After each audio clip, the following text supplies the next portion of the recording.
Hello, and welcome back to the newest episode of the Drive Home Podcast. I'm your host, and it is my first time doing this for my new job. Well, officially, I guess. Like, I've done it for my new job before, but in a less official capacity, because I wasn't fully out of my old job yet.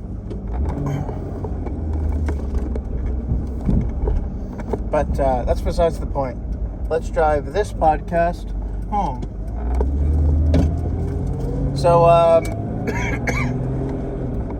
I'd say it's probably about 15 minutes worth of driving time. Because, like, it might be a little bit farther, but a lot of it is, like, going 50, and there's even a 55 area. Like, besides getting into town, which is always the same, it's like 35, and then it's like 25 because you're in town.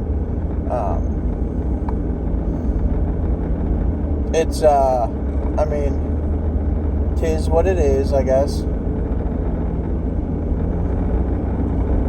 But like most of the way, it's like in averaging 50, I guess, or 50 or 47 at least. I guess 45 at minimum. Whatever. I had a good day. It was a lot more of the same.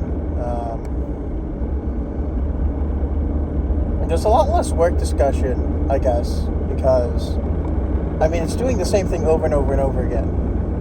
So,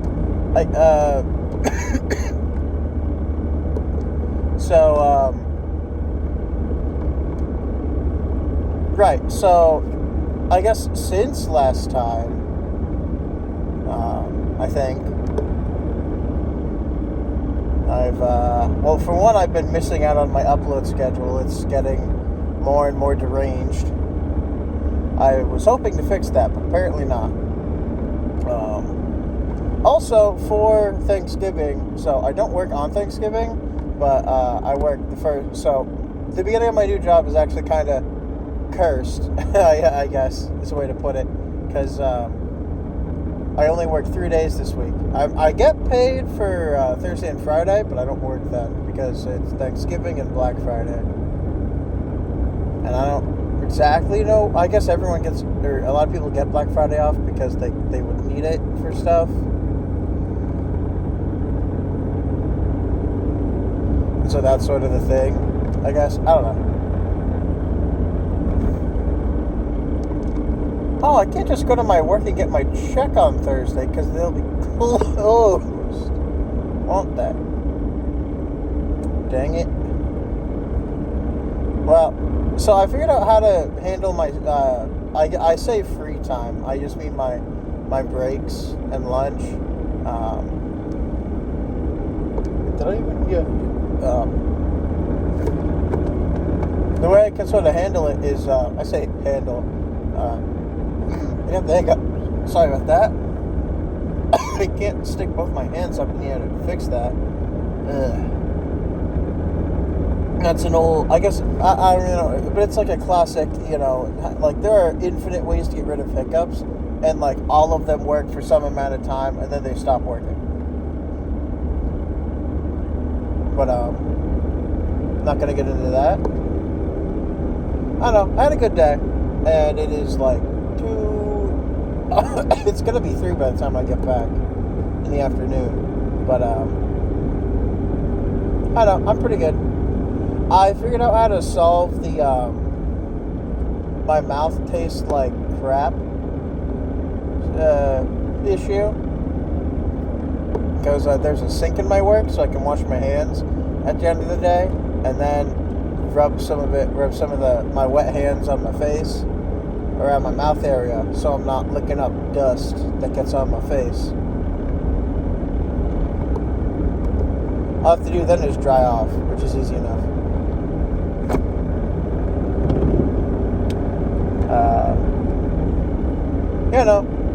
That is what it is. I'm not going to be playing with one of my friends for the next couple days, because, I guess for the next, week, I guess. because, well, I have work, and then he has kind of stuff to do later in the afternoon, or he just kind of doesn't want to necessarily do stuff. And also, we like to take breaks from just doing stuff on and on and on again, basically. He's my gaming buddy. I don't think I mentioned him by name, but he likes Godzilla. I'll just end up calling him Godzilla Guy, probably. Hopefully. So me and Godzilla Guy, we like to do stuff most of the time. He plays Warframe with me. We've been getting back into Minecraft as of late, because we haven't really played it in a long time. And they basically added, like, shaders, I guess, into, like, the non-computer edition. I forget what it's called specifically. I know the two names are Bedrock and Java, but I forget which one is which, honestly. And I don't know if there's a way to tell the difference, like, thematically. Like it's either coffee or it's the bottom, right? And I don't know how to...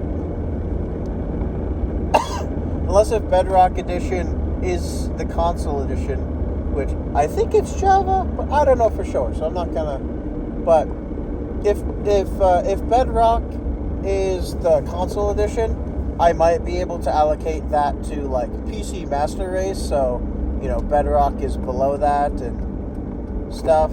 And then, well, I guess if Java is console, I could probably work it up to, like when you have, because Java is sort of like, well, I guess it's probably a different word. It's probably not Java, right? But there's a word for, like, coffee that's similar to that. And it kind of sounds like coffee. Something more like a casual playing session, right? Like, you've got your little, like, foods and like maybe some cocoa or coffee on the side, just, like, chilling, playing it, like, casual. Which, like, PC people, I mean, they can be casual, of course, but I think console players are probably more casual. And it's not like it's not like we do any of the, like, the server stuff. We just have worlds that we go into. The most recent thing is he became interested in doing a challenge where we don't really touch the surface or, like, get anything from the surface. You can look at it, but you basically have to be in a cave the whole time. So obviously you can't spawn in a cave naturally, for the most part. So he would spawn in. And we're casual players, right? So we have to keep inventory on anyway, and whatnot. So,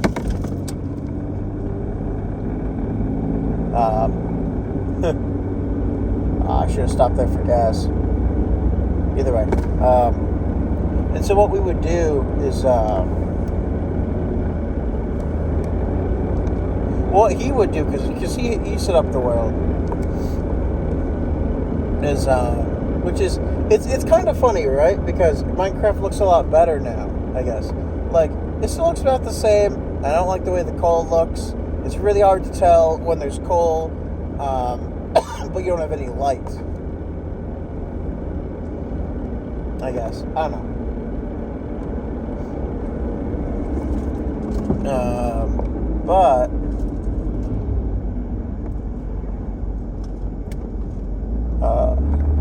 there's some kind of traffic going on.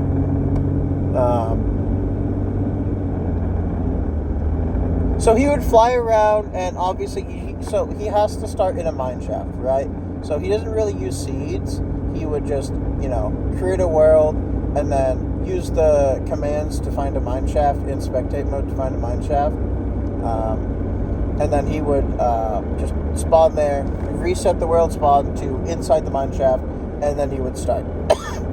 And I don't think he would be picky about it either, probably. It doesn't seem like it, because the mine shaft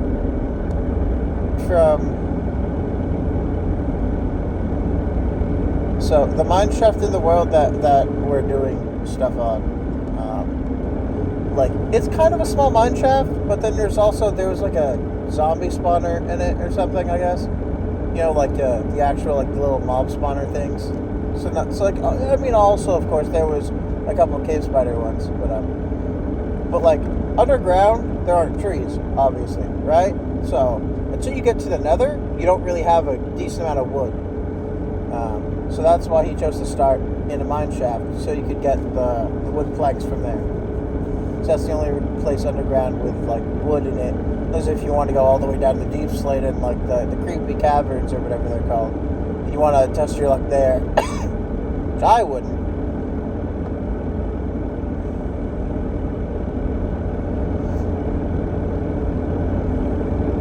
Especially as a spawn zone, that would be terrible. Like, how do you deal with the skull? Even. But no. So it was an interesting challenge. And I guess so, like, there were, like, isolated, smaller bits of the mine shaft that weren't connected to anything. Like, the mine shaft wasn't connected to anything. And then there were bits and pieces of the mine shaft that weren't connected to the main part of the mine shaft. So it was a whole ordeal to, like, get anywhere. And we happened to guess right, like, twice in which direction we were going in, because he had forgotten by the time I had, I guess, jumped in to the world. And then, because he was going to go in a different direction, but I was like, no, you should go in this direction. And he was like, okay. And then he instantly thanked me, because as I randomly guessed, or predicted or something, there was a cave like 5 blocks away. It was the one with clay, which works out. I mean, realistically, the one we want specifically is the cave with the stalagmites and stalactites, right? Because if you get the ones that hang from the ceiling, you can make an infinite lava source. Like, it takes a while, but you can make an infinite lava source. All you need is 1 bucket of lava and a cauldron and one of the ones that dangles from the ceiling. So I guess you also need a bucket. But that, I mean, you would have iron to make a cauldron, so you'd have iron to make a bucket. Dripstone, I think, is that one, because stuff can drip from it, right?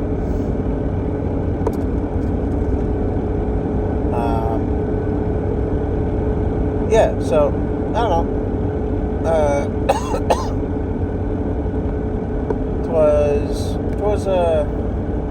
It was a fun world, and we're going to go back to it at some point, but we got to the Nether, because, so, in the cave, I eventually found exactly 3 diamonds, so I was able to make a diamond pickaxe,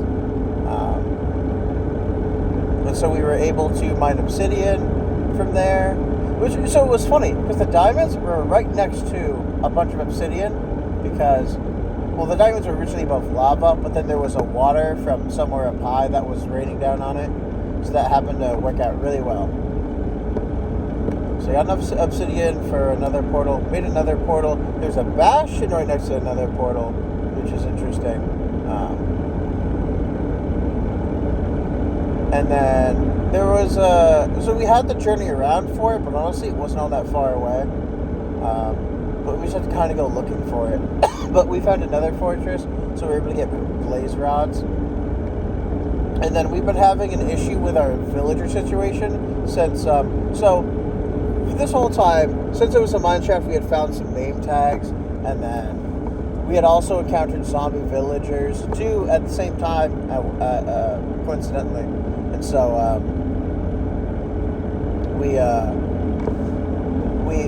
I guess we put them in a hole, and then we like fenced in the hole just in case.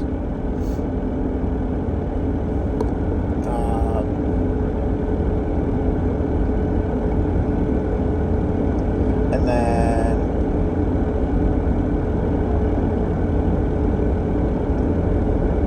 so we ended up curing them, and then so it was really kind of stupid. So I was thinking, like, I don't remember exactly how boats work, but in my head, if we like put them in boats, we could like row them upstairs or something. Which we had water, we could have used water, but one of them suffocated in a wall because they were stuck in a boat. and we were like, that's stupid. And so we respawned one in naturally, because we had gone through the process, we had used the golden apples, and it was just a random stroke of annoying coincidence, basically.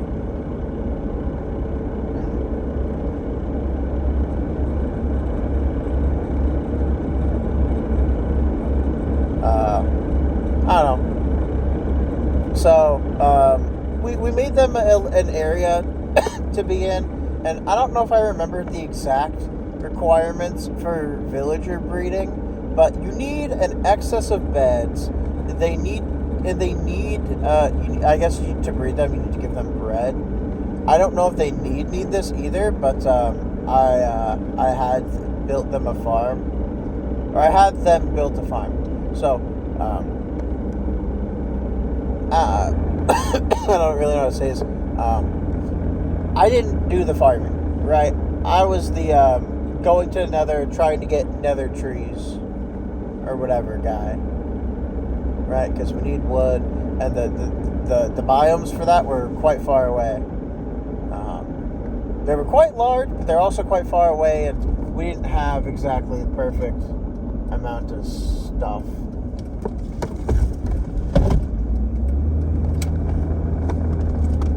For it, right? Like, we weren't super kitted out to actually go to the Nether and do what we needed to do. But, we may do, I guess. So, like, I mean, we had some Netherwood at some point, and I think it ran out. But, I don't know.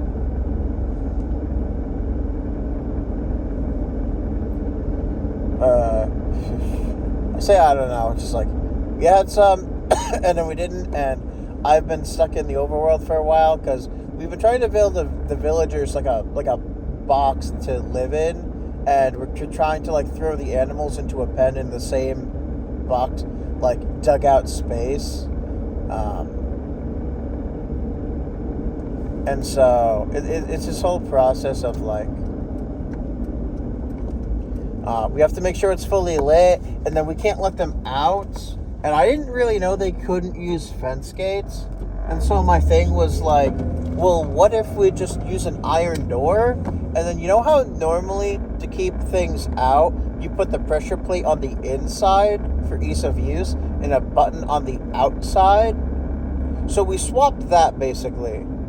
Which, it's both insides, but we were basically still using the mine shaft for the most part, besides the excavated villager room. So the mine shaft was kind of, like, weird at funky levels. And so there was a lot of, like, redundant entrances, I guess.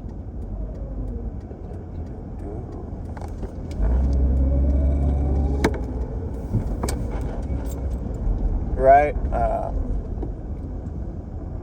I'm gonna go get food. I'll be right back. Hello, I have returned. Something about Minecraft. I don't know, I just got pizza. So I gotta get home so I can eat it. Which I'm not really far away from home.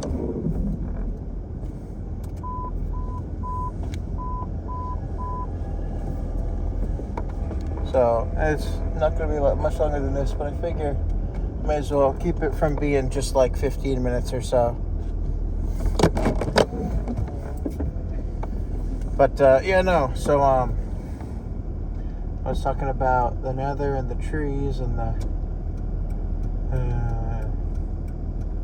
not having of wood.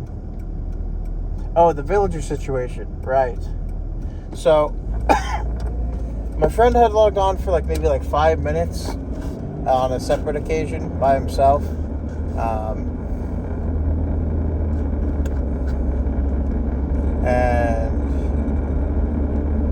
And I guess a zombie got in because, as I mentioned, the pressure plate was on the outside so that we could get in, the players could get in, but the villagers could not get out. But didn't work so great since we didn't really properly cut off zombie access from the mine shaft. Or from, well, I mean, we weren't really going to cut off... give me a second. Just gotta...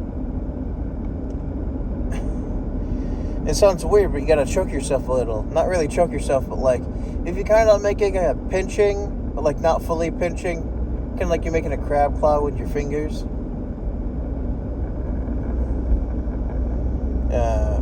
Then you like, kind of like, put it really hard into your, like, push into the front of your neck with it, like towards the bottom of your neck, and you just hold it there. Like, you'll eventually feel what I assume is like the neck tube. Either it's the voice box or it's the tube that the food goes down or something. Anyway, you put pressure on both sides of that, and eventually the hiccups just tend to stop. That's mine. I invented that. But anyone is free to use it. I don't really care. But I invented it. I didn't hear it from anyone else, and I thought of it myself. So I was like, what if you just cut off the ability to breathe normally? But yeah, no, I guess a zombie got in, turned them back into zombie villagers, and at least one of the zombie villagers died because of it. Or just straight, like, didn't become a zombie. I don't really know. So, we're responding to them one more time, and... You know, if they die, which we have a double layer security now. So we have a fence gate on our side, right? Basically, we just added a fence gate, right?